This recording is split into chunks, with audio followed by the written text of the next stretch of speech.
इधर से हम किधर जाते हैं वो फैसला करेगा कि हम किस तरह के पाकिस्तान में रहना चाहते हैं। चेयरमैन पीटीआई इमरान खान ने पेशावर में प्रेस कॉन्फ्रेंस करते हुए कहा, फाशिस्ट हुकूमत के सारी तारीख पता है, उन्होंने हमेशा ऐसी चीजें ही की हैं। कप्तान के भुट्टो और शरीफ खानदान पर करारे वार, कहा 2 खानदान 30 साल से पावर में रहे हैं, उनके 23 साल तारीख पता है, इनमें और फौजी आमिर में कोई फर्क नहीं रहा।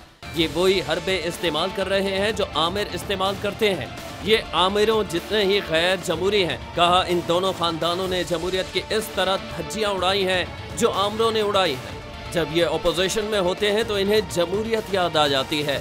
इमरान खान ने सवाल किया कि ये हमारे दौरे हुकूमत के 3.5 साल में कितनी दफ़ा ये सड़कों पर निकले, कितनी दफ़ा इन्होंने हुकूमत गिराने के लिए मार्च किया। कहा इन लोगों ने चादर और 4 दीवारी का तकद्दुस पामाल करने के सिवा कुछ नहीं किया। इन्होंने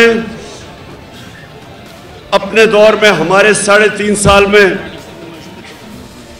फजलुर रहमान की लॉन्ग मार्च और धरने के अलावा वो बिलावल भी एक कांपे टांगने वाली लेके आया था इस्लामाबाद।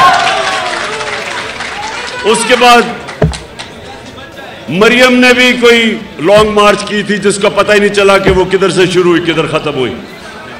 लेकिन जितने भी इन्होंने हमारे खिलाफ एहतजाज किए, ना कभी हमने कोई हरासा किया, ना लोगों को पकड़ा, खुली इजाजत दी इनको। इमरान खान ने रात गए पुलिस की जानिब से पीटीआई रहनुमा के घर पर छापों और गिरफ्तारियों से मुतालिक कहा, ये क्या चीजें हो रही हैं, ये किस तरह के हथकंडे इस्तेमाल किए जा रहे हैं। मेरी 26 साल सियासी तारीख है, मुझे कोई बताए कि मैंने कोई कानून तोड़ा है, कोई इंतशार फैलाया हो, हमने 126 दिन के धरने में हमने किसी किस्म की लड़ाई की हो, कोई मुझे बताए। तहरीक इंसाफ के चेयरमैन ने कहा है कि मैं रात से ये सब देख रहा हूँ, अब ये फैसला होगा कि किस तरह का पाकिस्तान बनना है। उन्होंने मजीद कहा है कि कल रात को डॉक्टर जावेद की मरहूम एहलिया जस्टिस नाज़िरा इकबाल की वीडियो देखी। डॉक्टर जावेद इकबाल अल्लामा इकबाल के साहबजादे हैं, उनके घर रात को रेड हुई है, उनकी वीडियो को फैला रहे हैं। मैं सबसे फिर पूछता हूं कि न्यूट्रल्स अदलिया से कि ये जो सीन देख रहे हैं कौन सी हुकूमत ये कर सकती है। कल रात से इन्होंने पंजाब में और सिंध में पूरा क्रैकडाउन किया है, हमारे लोगों को पकड़ पकड़ के जेलों में डाला है। घर में ख्वातीन को इन्होंने चादर और 4 दीवारी को मुस्तरद करके जो हमारी रवायतें हैं, इन्होंने घरों में घुस के हरासा किया। इन्होंने जस्टिस नाज़िरा इकबाल जो कि अल्लामा इकबाल के बेटे की बीवी जो बेवा हैं, उनके घर में घुस के पुलिस ने रात को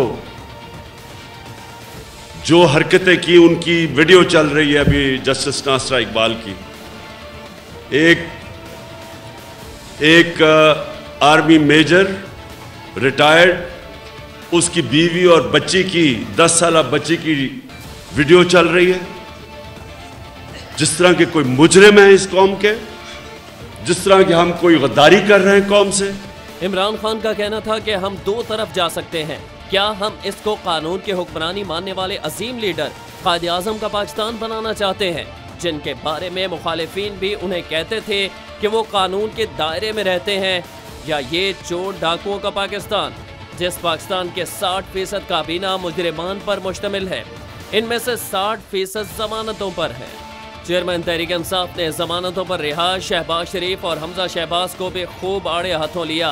कहा वज़ीर आज़म और इसके बेटे को सजा होनी थी, 24 अरब रुपए के केसेस की सजा होनी थी, और आज ये लोग मुल्क के फैसले कर रहे हैं।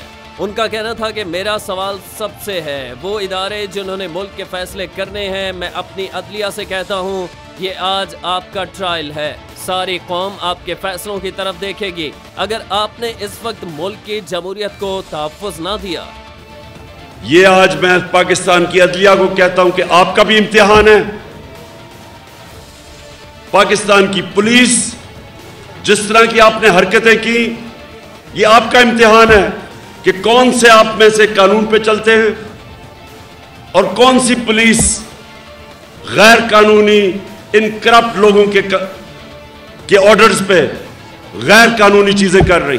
चेयरमैन पीटीआई इमरान खान की एक बार फिर इदारों को लॉन्ग मार्च मुकम्मल अमन अमान कायम रखने की यकीन दहानी। जब हम कह रहे हैं कि पुरअमन एहतजाज करेंगे और ये हमारा जमहूरी हक है, हम बैरूनी मुदाखलत के खिलाफ एहतजाज करने जा रहे हैं। इस बैरूनी मुदाखलत के जिसका सबूत मरासला है, और वो मरासला जिस पर चीफ जस्टिस से इंक्वायरी करने का कहा।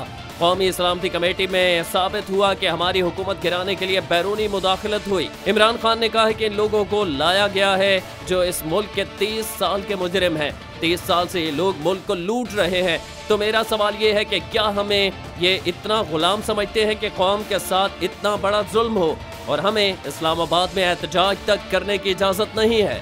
और हम जब एक एहतजाज कर रहे हैं इस्लामाबाद में और एहतजाज कर रहे हैं जो पाकिस्तान की तारीख में सबसे बड़ी एक इलेक्टेड हुकूमत के खिलाफ साजिश हुई,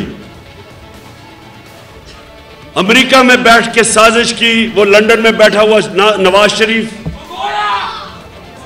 उसने साजिश की, यहां मीर जाफर और मीर सादिक बैठे हुए थे, उन्होंने साजिश करके हुकूमत गिराई और वो मुजरिमों को हमारी मुल्क की क़ियादत में बैठाया जिधर 60% कैबिनेट जमानत पे है, उसके ऊपर एक पुरअमन एहतजाज कर रहे हैं हम। इमरान खान ने सवाल पूछा कि क्या जब बिलावल इस्लामाबाद में कांपे टांगने वाले मार्च के लिए आया था, क्या किसी को पकड़ा गया? क्या किसी के घर पर रेड की गई? फजलुर रहमान ने हुकूमत आने के चंद माह बाद ही धरना दिया था, बल्कि हमने तो कहा था कि उनकी मदद करते हैं। सीडीए उनकी मदद करेगा अगर इनको किसी चीज की जरूरत है। इमरान खान ने पेशावर प्रेस कॉन्फ्रेंस में पाकिस्तान की अदालतों को मुखातिब करते हुए कहा कि ये जो हो रहा है, मैं अपनी अदलिया से बड़े अदब से पूछ रहा हूँ कि अगर आपने इसकी इजाजत दी, जो ये कर रहे हैं, मुल्क बंद कर दिया, रुकावटें खड़ी कर दी और ये हिरासत कर रहे हैं, खवातीन का ख्याल नहीं कर रहे, शरीफ लोगों के घरों पर हमले कर रहे हैं, इन लोगों के जिन्होंने कभी कोई जुर्म नहीं किया, क्या हमारी अदलिया इसकी इजाजत देगी? इमरान खान ने कहा कि बड़े अफसोस से कहना चाहता हूं कि अगर अदालतों ने यह सब करने की इजाजत दी तो इस मुल्क में अदलिया के साथ खत्म हो जाएगी। इसका मतलब यहाँ जमहूरियत नहीं है। इमरान खान का हकीकी आज़ादी और बैरूनी साजिश के खिलाफ जिद्दोजहद करने पर वकला को भी खराजे तहसीन। इन्होंने अपने दौर में हमारे 3.5 साल में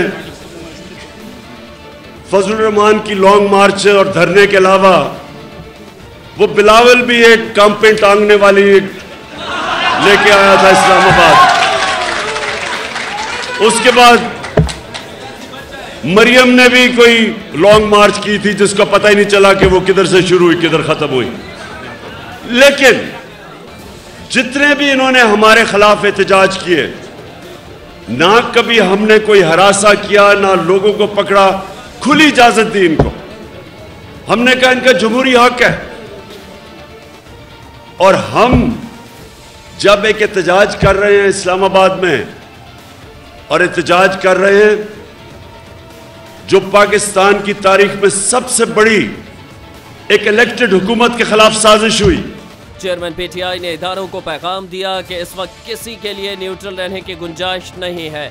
न्यूट्रल रहने की कुरान में अल्लाह इजाज़त नहीं देता। आपने फैसला करना है, या आप अच्छाई के साथ खड़े हैं, अम्र बिल मारूफ, या आप दूसरी तरफ खड़े हैं। अल्लाह ने आपको इजाज़त नहीं दी कि बीच में बैठ जाएं। बीच में बैठने का मतलब मुजरिमों की मदद है। जो न्यूट्रल कहते हैं, इनको वाज़े करना चाहता हूँ, आपने पाकिस्तान की सालमियत, पाकिस्तान के खुद मुख्तारी की हिफाजत का हलफ लिया है। मौजूदा हुकूमत के माशी महाज पर नाकामी का तस्करा करते हुए इमरान खान का कहना था कि उन लोगों ने 1.5 महीने में देखते देखते मईशत तबाह कर दी। रुपया तेजी से नीचे गिरा, स्टॉक एक्सचेंज क्रैश कर गया, हर रोज महंगाई बढ़ती जा रही है। रुपए के कदर कम होने का जैसे ही असर पड़ेगा, महंगाई की नई लहर आएगी। इसका हर चीज पर असर पड़ेगा। जब तक ये हुकूमत कायम है, कौम को अंधेरा नजर आ रहा है। इमरान खान ने मुल्की मसाइल का हल भी तजवीज़ कर दिया कि फौरी तौर पर इंतखाबात करवाएं। इसके अलावा कोई दूसरा हल नहीं है। इंतखाबात के अलावा कुछ भी करेंगे, मुल्क नीचे ही जाएगा। और मुझे खौफ आ रहा है कि हम हफ्तों में श्रीलंका जैसी सूरत हाल की तरफ जा रहे हैं। हमारे रास्ते में इन चोरों को बिठा दिया है। चोरों का मकसद मुल्क की खिदमत नहीं करनी, बल्कि अपने ऊपर करप्शन के केसेस और नैब को खत्म करना है। इन चोरों ने इलेक्शन कमीशन को अपना गुलाम बनाया हुआ है। इन लोगों ने तैयारी करनी है कि जब भी इंतखाबात हों, धांधली करके जीत सकें, जो इन्होंने हमेशा किया है। इमरान खान का मुल्क की खुद मुख्तारी के लिए और बैरूनी मुदाखलत के खिलाफ खड़े होने पर सहाफ़ियों और मीडिया हाउसेस को खराज तहसीन। कहा, मैं सलूट करता हूं और इन सहाफ़ियों को जो आज खड़े हुए हैं इस मुल्क के खुद मुख्तारी और हक और सच के लिए, जिनके पीछे आज FIR काटी जा रही हैं, जिनको गद्दार कहा जा रहा है। कौम इनको बड़ी देर से जानती है, सब लोग इनके साख को मानते हैं। आज जो मीडिया हाउसेस पाकिस्तान की जमहूरियत के साथ खड़े हैं, ये भी आज फैसला हो जाएगा कि कौन इस तरफ है और कौन दूसरी तरफ। साबिक वज़ीर आज़म इमरान खान ने अपने दौरे हुकूमत में होने वाली तरक्की और मुआशी आदाद शुमार भी कौम से शेयर किए। कहा, कोरोना के बावजूद 2 सालों में 5.6% पर तीसरे साल में तरक्की हुई और इस साल मुआशी नमू 6% है। आप बता दें कि पाकिस्तान की तारीख में कितनी दफ़ा इस तरह की तरक्की हुई है। उन्होंने कहा कि बताएं कि कब इस तरह की सनती तरक्की हुई, किसानों के पास भी इतना पैसा आया, हमारी फसलों के जो रिकॉर्ड टूटे हैं, ऐसा कितनी बार हुआ है। हमारे दौर में बड़ी सनतों की शरह नमू 10.6% हुई, इसके बावजूद हमारे खिलाफ मुहिम चलाई गई। चेयरमैन PTI ने कहा कि जरदारी और नवाज शरीफ की हुकूमतों के 10 साल में 400 ड्रोन अटैक हुए, उनके मुंह से एक दफ़ा भी लफ्ज़ नहीं निकला, क्योंकि उनको खौफ था कि कुछ बोला तो उनके पैसे पकड़े जाएंगे। जिस तरह मगरब के अंदर आज रूसियों के पैसे पकड़े जा रहे हैं। इमरान खान की ब्यूरोक्रेसी को भी वार्निंग। कहा, ब्यूरोक्रेसी गैर कानूनी अहकामात ना माने, उनके खिलाफ एक्शन लिया जाएगा। उनका कहना था कि इस्लामाबाद का IG मुजरिम है। मैं पंजाब की ब्यूरोक्रेसी से पूछता हूं कि आप हमजा शहबाज के ऑर्डर कैसे मान रहे हैं। इसका तो कल फैसला होने वाला है, इसकी तो अक्सरियत नहीं है। एक एक के नाम याद रखेंगे। आपको गैर कानूनी ऑर्डर्स मानने की जरूरत नहीं है। अगर आप गैर कानूनी अहकामात मानेंगे तो आपके खिलाफ एक्शन लिया जाएगा। अवाम को कोई नहीं रोक सकता। इमरान खान ने कौम से मुखातिब होते हुए कहा कि इंशाअल्लाह कल खैबर पख्तूनख्वा से पाकिस्तान की तारीख का सबसे बड़ा जुलूस लेकर निकलकर इस्लामाबाद की तरफ निकल रहा हूँ। खैबर पख्तूनख्वा से हर जगह से हमारे पास काफिले जमा होंगे और हम इस्लामाबाद पहुँचेंगे। मैं इसको सियासत नहीं समझ रहा, मैं इसको जिहाद समझ रहा हूँ। कहा, अगर इस मुल्क में किसी की जान को खतरा है तो वो मेरी जान को खतरा है, लेकिन मुझे इसकी कोई फिक्र नहीं है। आपने इसको सियासत नहीं समझना, ये सियासत नहीं है, ये जिहाद है, ये मुल्क की आजादी की जंग है। और सारे पाकिस्तान के शहरों में मैं आज सारे पाकिस्तान के शहरों के लोगों को कह रहा हूं कि आपने निकलना है कल। सब्सक्राइब करें और बेल दबाएं ताकि कोई खबर रह न जाए।